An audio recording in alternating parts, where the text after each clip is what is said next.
En ons gaan kyk na verse 8, 9 en 10, so ons maak klaar met die eerste dier dan vanaand.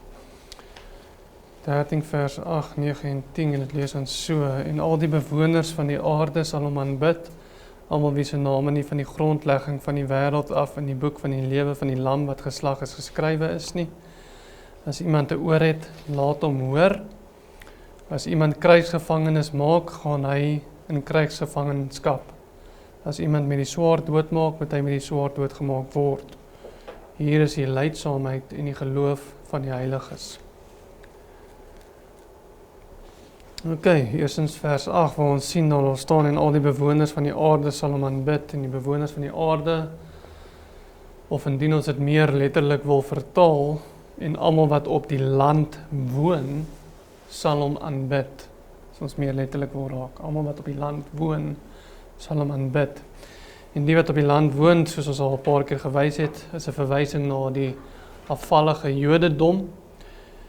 En hierdie vers is nie noodwendig 'n spesifieke verwysing dan na Nero nie, maar eerder die Romeinse ryk in my opinie, aangesien hierdie stelling bloot die oorhoofse tema vir ons afsluit, wat begin het in vers 4 van hierdie hoofstuk waar gestaan het, en hulle die draak aanbid, wat die dier mag gegee het, en die dier aanbid en gesê, wie is aan die dier gelyk, wie kan teen hom oorlog voer. So ons sien, dit wat ons in ons vers lees is basies 'n herhaling daarvan.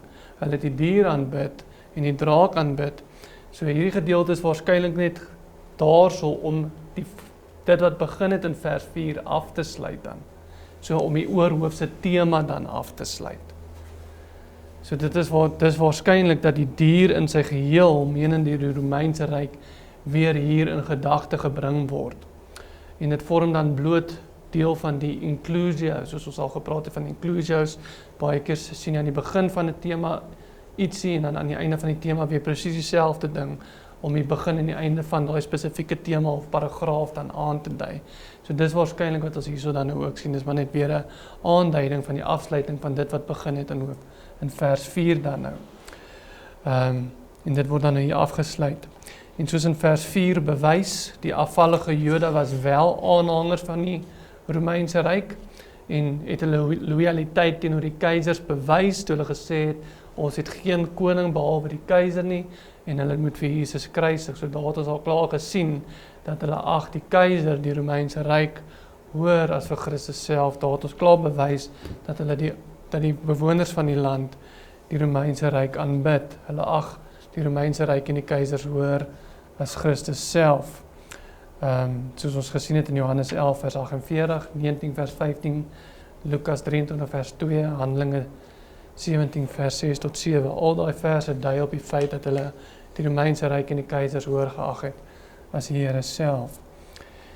Nou, met dit in ag geneem en met die idee dat hier sal maar weer net oorhoofs aan die tema gepraat word van die Romeinse ryk en dat die Romeinse ryk oor die algemeen geaanbid was deur hulle.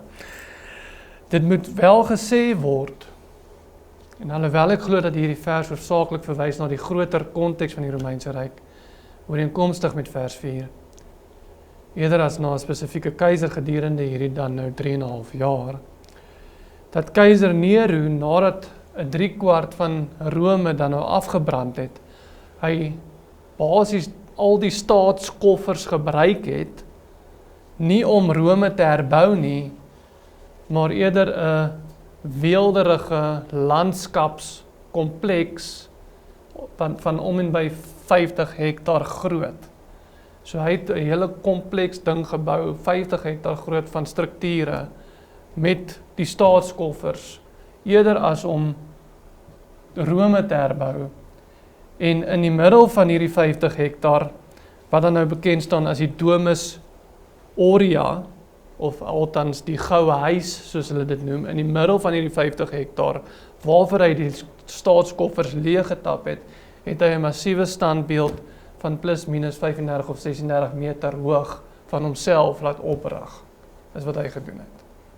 Met al die geld van die Romeinse ryk. 120 voet plus minus 36 meter hoë standbeeld van homself. Wat genoem is die Colossus Neronis. waar sommige historikuste ook beweer dat hy homself daar so uitgebeel het as beeld het as die Griekse god Apollos. Ek het 'n prentjie hierso. Verskoon my printer. Maar julle kan sien dis min of meer 'n skets van hoe dit sou gelyk het. En julle kan in ag neem die grootte daarvan teen die struktuur aan die agterkant en die mense wat dan aan die voorkant is. Julle kan dit sommer net rondstuur. Dis min of meer hoe het gelyk het. Vandag nog wat daarvan bestaan is bloot die blokke steen waarop dit wat die fondasie daarvan gevorm het. Daar's net stene oor van die fondasie. Blykbaar was daar een van die tyd 'n aardbewing en hulle beweer dat dit waarskynlik 'n paar eeue later in die aardbewing dan omgevoeter of wat ook al. Maar jy het 'n redelike groot idee van goeie idee van hoe groot daai, ek meen 36 meter so hoog. Jy moet baie van jouself hou. Inteendeel, jy verafgod jouself. 36 meter, dit is hoog. Dit is 'n baie groot standbeeld.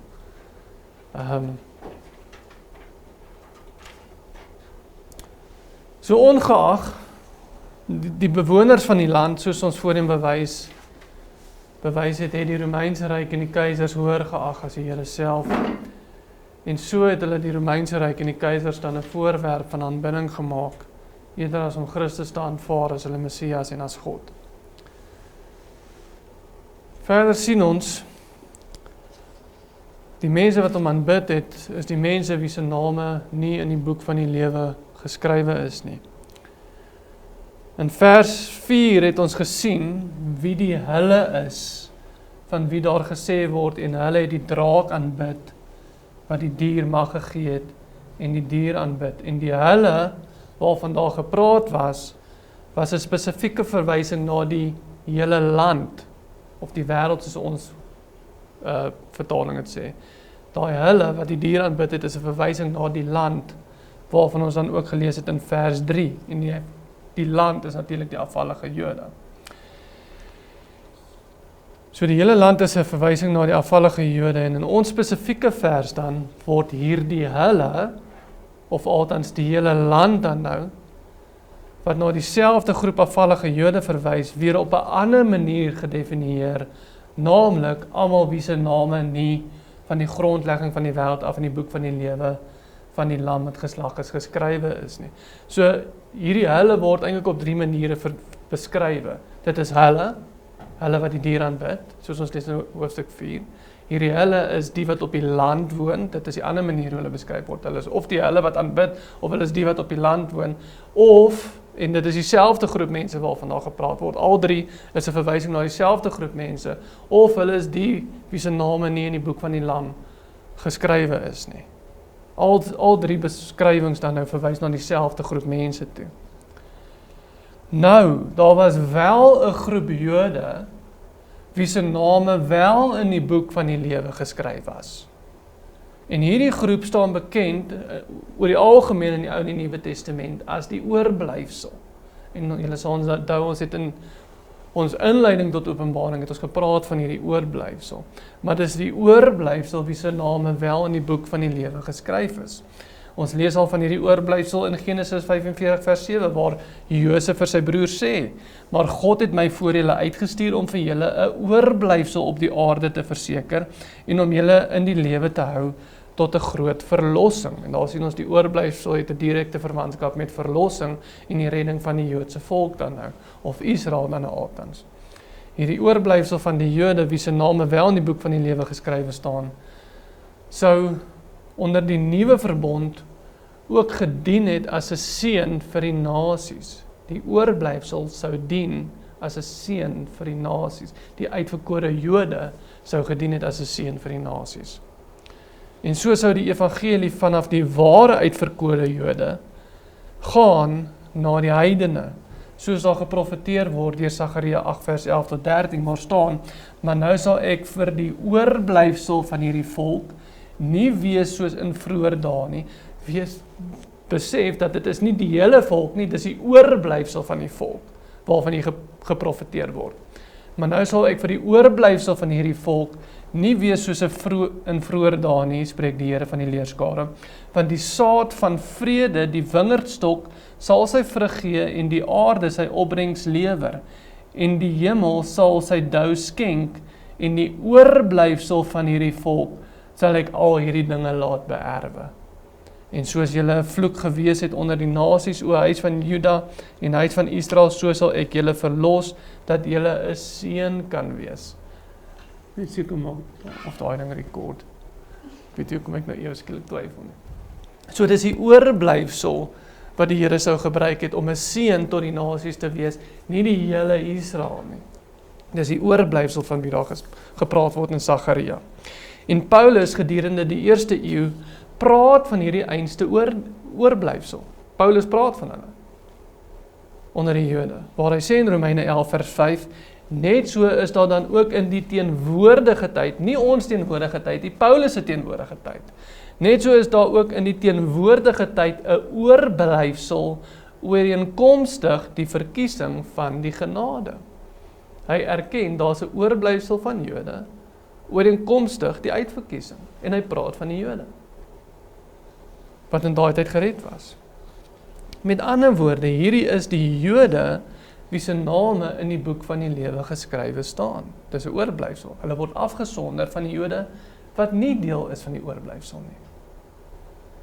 Hierdie oorblyfsel of uitverkore Jode, net soos ons gesien het in terme van die 144.000 uitverkore Jode in hoofstuk 7. So name word dan ook uitgesonder in Openbaring hoofstuk 21. Daar sien ons weer dat die uitverkore Jode se name uitgesonder word. Waar staan in terme van die nuwe verbond in Openbaring 21 vers 9 tot 12 en een van die 7 engele wat die 7 skale gehad het, vol van die 7 laaste pla, het na my gekom en met my gespreek en gesê, kom hierheen en ek sal jou die bruid toon, die vrou van die lam. En hy het my in die gees weggevoer op 'n groot en hoë berg en my die groot stad getoon, die heilige Jerusalem, wat uit die hemel van God neerdaal, en dit het die heerlikheid van God gehad, en sy lig was soos baie kosbare steen, soos die kristalhelder jaspissteen, en dit het 'n groot en hoë muur met 12 poorte gehad, en by die poorte 12 engele, en name daarop geskrywe, naamlik die van die 12 stamme van die kinders van Israel. Dit praat van die nuwe verbond. Dit praat van die uitverkore Jode, net soos hoofstuk 7 van die uitverkore Jode gepraat het. So praat hoofstuk 21 ook van die uitverkore Jode, en dan praat hulle dan nou later ook van die heidene wat deel raak van hierdie nuwe Jerusalem. Dit alles verwys na dieselfde groep mense, naamlik die uitverkore Jode, wie Christus sou aanneem as hulle Messias, en die oordeel sou vryspring, wat wel oor die afvallige Jode sou gekom het. Die een groep Jode se name was opgeskryf, maar die ander sin was nie opgeskryf nie. Ja, alle gelowiges, of jy nou 'n Jood is of 'n Griek is, se name staan in die boek van die lewe, ons erken dit, soos Openbaring 21 vers 26 en 27 ook vir ons bevestig die geval is. Maar hierdie name verwys spesifiek na die Jode toe. En daarom lees ons in Daniël 12 vers 1, wat spesifiek praat van hierdie selfde oordeel. Daniël 12 praat van hierdie selfde oordeel. En daar word dit vir ons bevestig, dat die name wat opgeskryf is wel van die Jode praat. Alhoewel ons weet dat alle gelowiges se name daar staan, hierdie praat spesifiek van die Jodendom, want die hoofstuk se konteks bewys dit, en dan sien ons in Daniël 12 vers 1, daar staan ook, en in die tyd, dit is nou die tyd van hierdie oordeel, waarvan ons lees in Openbaring, en in die tyd sal Michael, die groot vors wat oor die kinders van jou volk staan, optree, en dit sal 'n tyd van benoudheid wees, soos daar nie gewees het, vandat 'n volk bestaan het tot op die tyd nie. En dit is mos dieselfde bewoording wat ons in Matteus 24 sien. Daar sal nooit so tyd gewees het soos hierdie nie. En Daniël praat van dieselfde tyd, en dit is hierdie tyd waarvan ons lees in Openbaring. Daar sal benoudheid wees soos daar nie gewees het vandat 'n volk bestaan het tot op die tyd nie. Maar in die tyd sal jou volk, met ander woorde die volk word uitgesonder, in die tyd sal jou volk gered word, elkeen wat in die boek opgeskrywe staan. Dit praat spesifiek van sy volk, wat in die boek opgeskrywe staan. Hulle word uitgesonder van die res van die gelowiges in hierdie spesifieke konteks van oordeel. Ja, almal, Openbaring 21 bevestig dat, later in hoofstuk 21 van Openbaring, dat heidene ook, gelowige heidene soos ons name ook in die boek van die lewe staan. Maar in hierdie spesifieke konteks bevestig Daniël ook vir ons, dat dit praat van die Jode, wie se name opgeskrywe is in die boek van die lewe.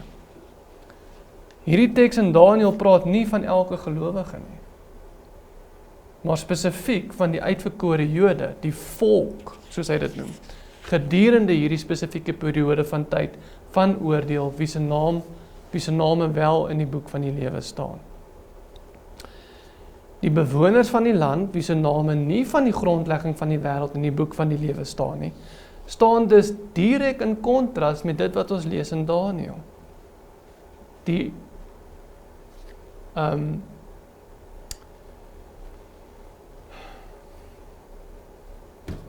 Wat is die woord nou?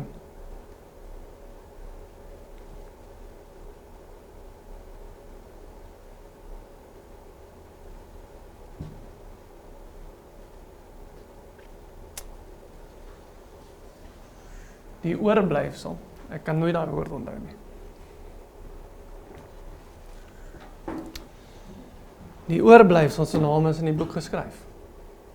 Paulus sê, selfs in sy tyd is dit gebeur. Die oorblyfsel is daar. Hulle is gered, hulle is uitverkies. Die wat nie deel is van die oorblyfsel nie, is nie geskryf nie. Daar was 'n oorblyfsel, sê Daniël, van Daniël se volk, wat wel in die boek van die lewe geskrywe staan. En binne dieselfde konteks moet dit dan ook beteken dat daar 'n groep Jode is wie nie daarop geskryf is nie. En binne ons konteks word bevestig, dit is die afvallige Jode. Wie se name nie, as ons dit wil inlees in ons huidige konteks. So die bewoners van die land, wie se name nie van die grondlegging van die wêreld in die boek van die lewe staan nie, staan dus direk in kontras met die profesie van Daniël, waar die uitverkore Jode of oorblyfsel van die Jode gedurende hierdie spesifieke periode van tyd van oordeel wel in die boek van die lewe staan. En hierdie punt sal ook herhaal word in Openbaring 17 vers 8, waar staan, die dier wat jy gesien het, en dis weer eens herhaling waarvan Openbaring gebruik maak, die dier wat jy gesien het, was en is nie, en sal uit die afgrond opkom, en na die verderf vaar, en die bewoners van die aarde, of althans die bewoners van die land, wie se name nie van die grondlegging van die wêreld af in die boek van die lewe geskryf is nie, sal hulle verwonder as hulle die dier sien, wat was en nie is nie, alhoewel hy is. So daar sal word weer eens die bewoners van die land spesifiek uitgesonder. Die afvallige Jode spesifiek uitgesonder, om gesê te word, dat hulle name nie in die boek van die lewe staan nie. Dit kan nie iets anders beteken dan nie. Dit moet praat van die afvallige Jode. Daniël bevestig dit vir ons konteks bevestig vir ons, en dit word herhaal in Openbaring hoofstuk 17, waar daar uitdruklik gesê word, dat die bewoners van die land agter die dier sal aangaan, want hulle name is nie in die boek van die lewe geskrywe nie. So wat ons dus in ons vers vind, is bloot die vervulling teenoor Daniël se volk, wie se name nie van die grondlegging van die wêreld in die boek van die lewe geskryf was nie. Die deel van Daniël se volk wat opgeskryf is in die boek van die lewe, sou gered geword het gedurende hierdie tyd, en hulle was gered geword hierdie tyd, en hulle was gewaarsku om te vlug uit Jerusalem gedurende hierdie tyd. Want hulle name was wel opgeskryf volgens Daniël in die boek van die lewe. En hulle staan bekend as die oorblyfsel.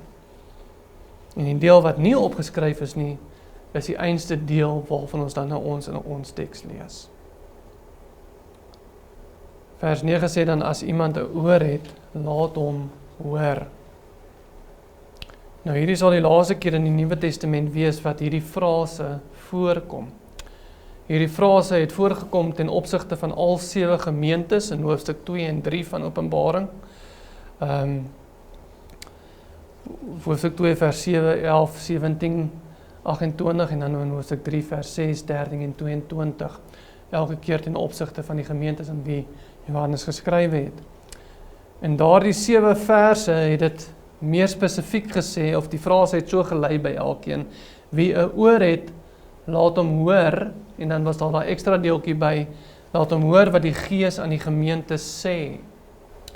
Nou natuurlik die futurist beweer, dat aangesien ons vers die gedeelte uitlaat wat sê, wat die Gees aan die gemeente sê, dat omdat daai gedeelte uitgelos word, wat die Gees aan die gemeente sê, moet die gemeente dan weggeraap wees op hierdie stadium. Want daai gedeelte is nie by ons vers dan nou bygesit nie. So wat hulle dan sê, so die kerk moet weggeraap wees, want dit sê dit nie meer nie. Okay. Dit sê ook die piesangs moet hoor, so die piesangs moet ook weggeraap wees. In elk geval. Dit is die hermeneutiek wat hulle dan beoefen. Die realiteit is, goed. Ek sit net hulle ore agter. Ja.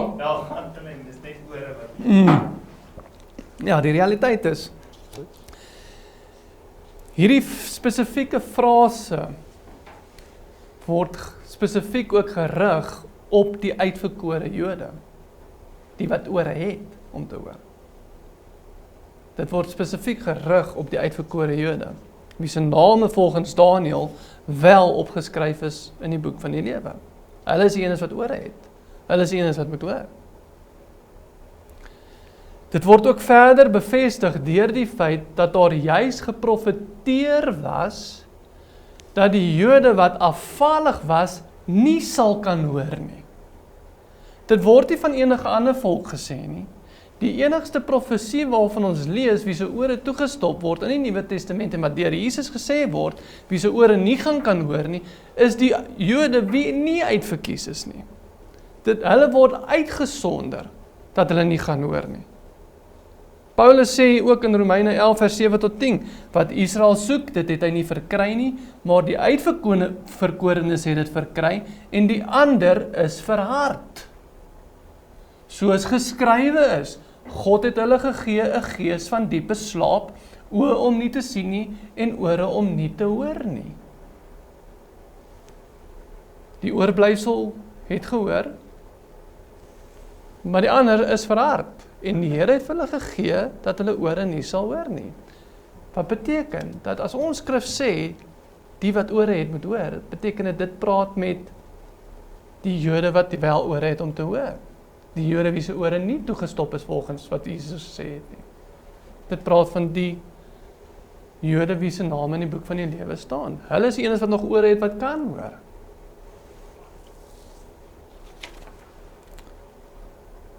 Laat hulle oë duister word om nie te sien nie, en buig hulle rug vir altyd krom. Dis wat hulle doen. Jesus sê in Matteus 13 vers 14 tot 15, rakende die afvallige Jode, en aan hulle word die profesie van Jesaja vervul wat sê, met die gehoor sal julle hoor en glad nie verstaan nie, en julle sal kyk en glad nie sien nie, want die hart van hierdie volk het stom geword, en met die ore het hulle beswaarlik gehoor.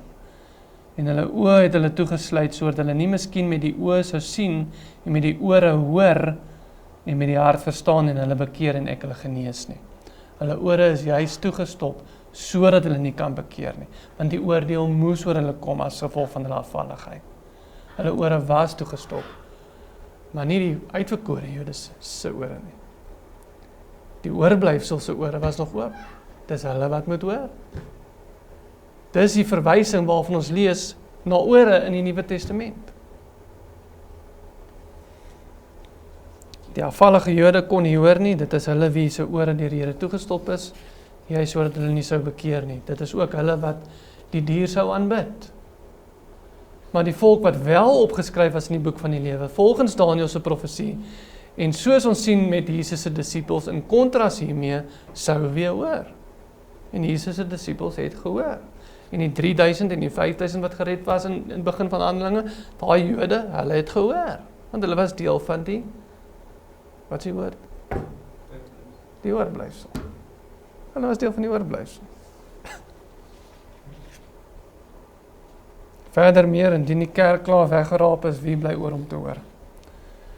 En hier is die futurist dan nou gedwing, net vir interessantheid, om onderskeid te tref tussen die kerk of tussen die gemeente en verdrukkingsheiliges, soos hulle noem.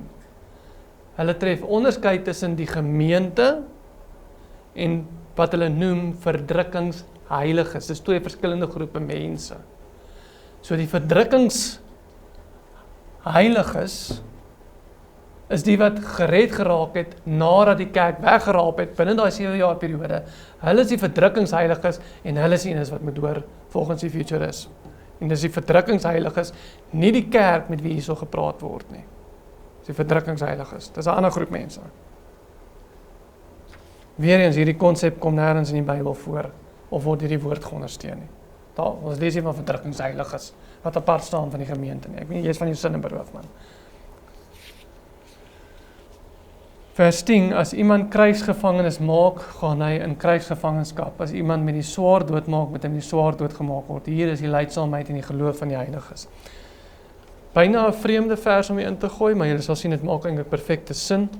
Hierdie vers sluit aan by wat Jesus vir Petrus gesê het in Matteus 26 vers 52 tot 53 waar staan, toe sê Jesus vir hom, sit jou swaard in sy plek terug, want almal wat die swaard neem, sal deur die swaard vergaan. Of dink jy dat ek nie nou my Vader kan bid en hy vir my meer as 12 legioene van engele beskikbaar sal stel nie? So ons sien die gedeelte waar Jesus sê, want almal wat die swaard neem, sal deur die swaard vergaan. Sluit aan by ons gedeelte, as iemand krygsgevangenes maak, sal hy selfs 'n krygsgevangenes wees. As hy met die swaard doodmaak, sal hy met die swaard doodgemaak word. So ons sien dieselfde konsep daar met Petrus en Jesus, as wat ons hierso nou sien, wat daar vir die Jode geskryf word. Die gelowige Jode geskryf word. Daar word vir die gelowige Jode, net soos wat Petrus ook was, gesê, die wat met die swaard doodmaak, sal met die swaard doodgemaak word. Nou wat ons sal oplet, is dat dit Jesus self is, wat vir die disippels aangemoedig het om swaarde saam te neem. Ons lees in Lukas 22 vers 36 en 38, daar staan, toe sê hy vir hulle, maar nou wie 'n beurs het, laat hom dit neem, en so ook die reissak, en wie dit nie het nie, moet sy kleed verkoop en 'n swaard koop. Hulle sê vir hom, Here, kyk, hier is 2 swaarde, en hy antwoord hulle, dit is genoeg. Nou, hoe werk dit?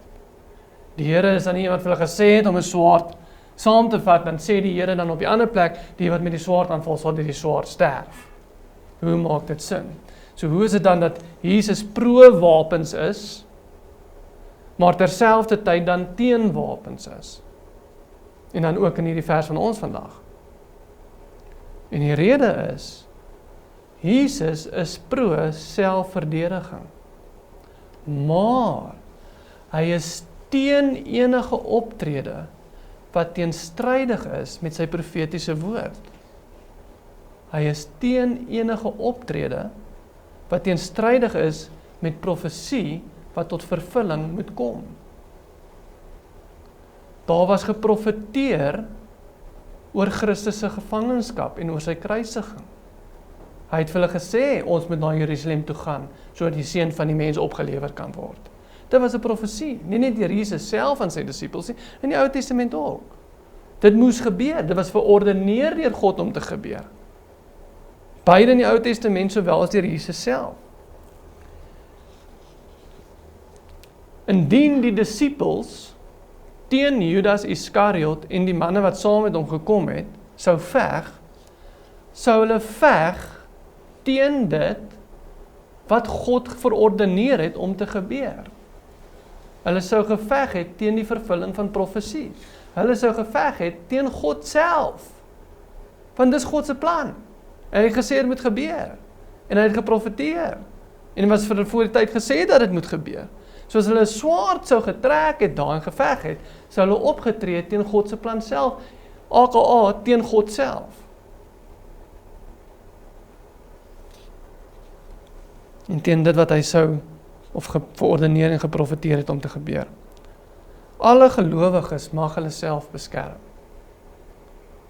Maar hulle mag nie beklei teen dit wat die Here uitdruklik verordeneer het om te gebeur nie. Dit mag jy nie doen nie. Jy mag nie beklei of stry teen God se plan en dit wat hy voor die tyd al gesê het moet gebeur nie. Want dan tree jy teen die Here op. So sal ons ook sien dat die gelowige Jode van ons teks, wie se name wel in die boek van die lewe geskrywe was, met hulle ore moes hoor, sodat hulle nie oorlog voer nie, in hierdie tyd nie. Die gelowige Jode, onthou daar het oorlog uitgebreek. Die Jode was teen die Romeine gewees. Dis die Selote wat teen hulle opgestaan het. En wat die Here vir die gelowige Jode sê, is moenie beklei in hierdie oorlog nie. Hoe kan iemand, God het dit verordeneer? En ek sê dit nog voor die tyd ook vir julle. Die Here spel dit uit in Matteus 24 vir hulle. Hier's wat gaan gebeur. En wat sê die Here vir die gelowige Jode? Moenie hulle swaard trek nie. Dit is my plan hierdie. Dit is die gelowige Jode van ons teks, wie se name wel in die boek van die lewe geskrywe is, wat met hulle ore moes hoor, en nie oorlog moes voer, gedurende hierdie tyd van verdrukking nie. Hierdie 3,5 jaar dan nou nie, as jy wil. Hulle moes hoor en nie oorlog voer nie. Maar eerder uit Jerusalem vlug, soos Matteus 24 vir hulle gesê het om te doen. Moenie saam met julle volksgenote beklei nie. Want dis ek self, sê die Here, wat teen hulle gaan beklei. Moenie hulle probeer help nie. Vlug uit Jerusalem uit. Ja, julle moet swaarde hê. Ja, julle moet julle self kan verdedig. Maar nie as dit teenstrydig is met my plan nie. En daarom gaan moes hulle nie vir Jesus help om hom te bevry uit die hande van die Fariseërs en die Sadduseërs nie. Daarom moes hulle ook nie beklei met die oordeel wat Jesus self gebring het nie. Want as hulle sou beklei het teen die Romeine, sou hulle teen Jesus self beklei het, wat die een is wat die oordeel bring en verordeneer het om te gebeur.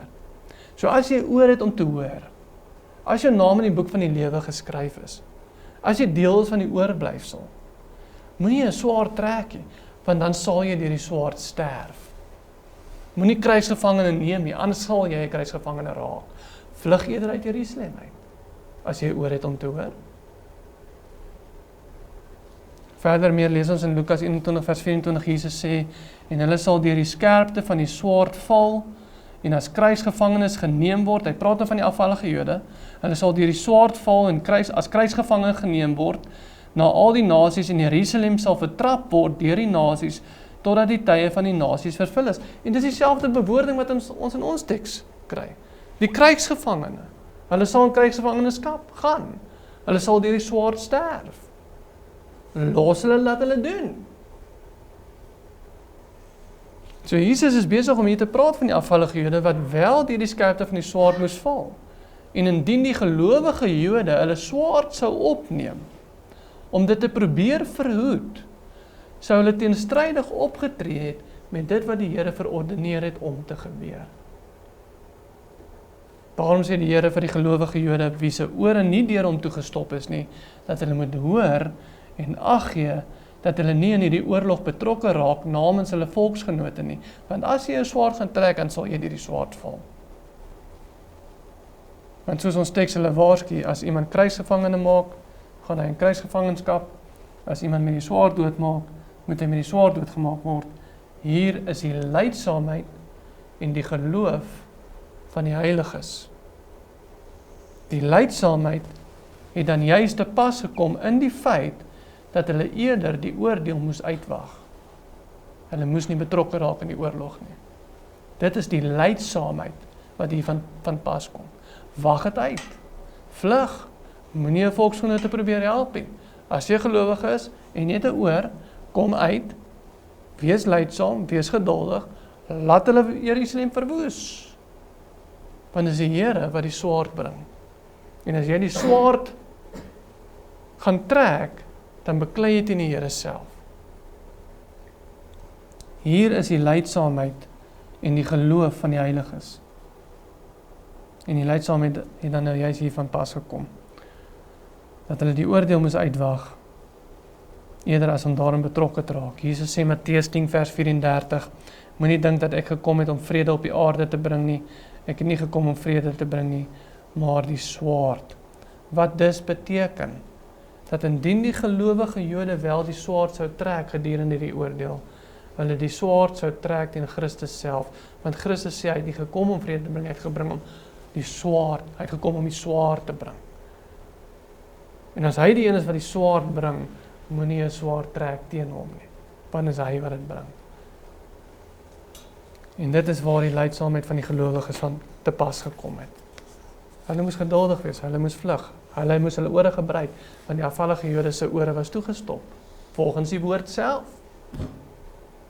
En dan weer eens, maak die Bybel so, alles pas in by mekaar, alles word hierdeur ondersteun. As ons kyk na net die verwysing na ore in die Nuwe Testament, dis die ongelowige Jode wie se ore toegestop is, dis die gelowige Jode wie se ore nie toegestop is nie. Die wat die gelykenisse verstaan het.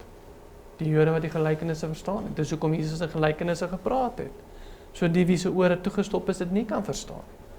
Maar die Here sê vir sy disippels, vir die Joodse gelowiges, maar aan julle is dit gegee om die koninkryk van God te kan sien. Maar nie aan die ander Jode nie. Maar besef ook, ek bring die swaard. En julle moet lydsaamheid toepas. Vlug uit Jerusalem.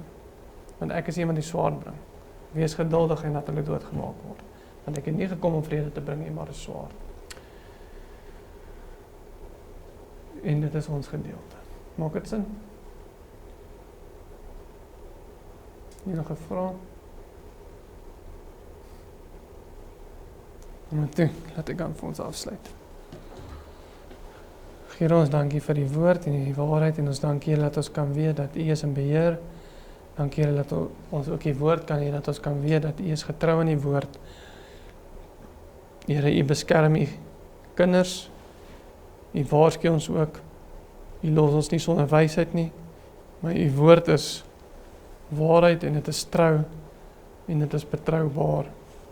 En so Here, gun dit ons maar net om daarop ag te gee, gun dit Here dat ons ore ook sal werk en dat ons sal ag gee. En ons kan nie ook maar net loof en prys dat ons name wel in die boek van die lewe geskrywe staan. En gun dit ons so Here om te volhard tot die einde toe en om onwankelbaar te wees in ons geloof en ons vertroue op U. Vra dit nie omdat ons dit verdien nie, maar omdat U genade groot is. Amen.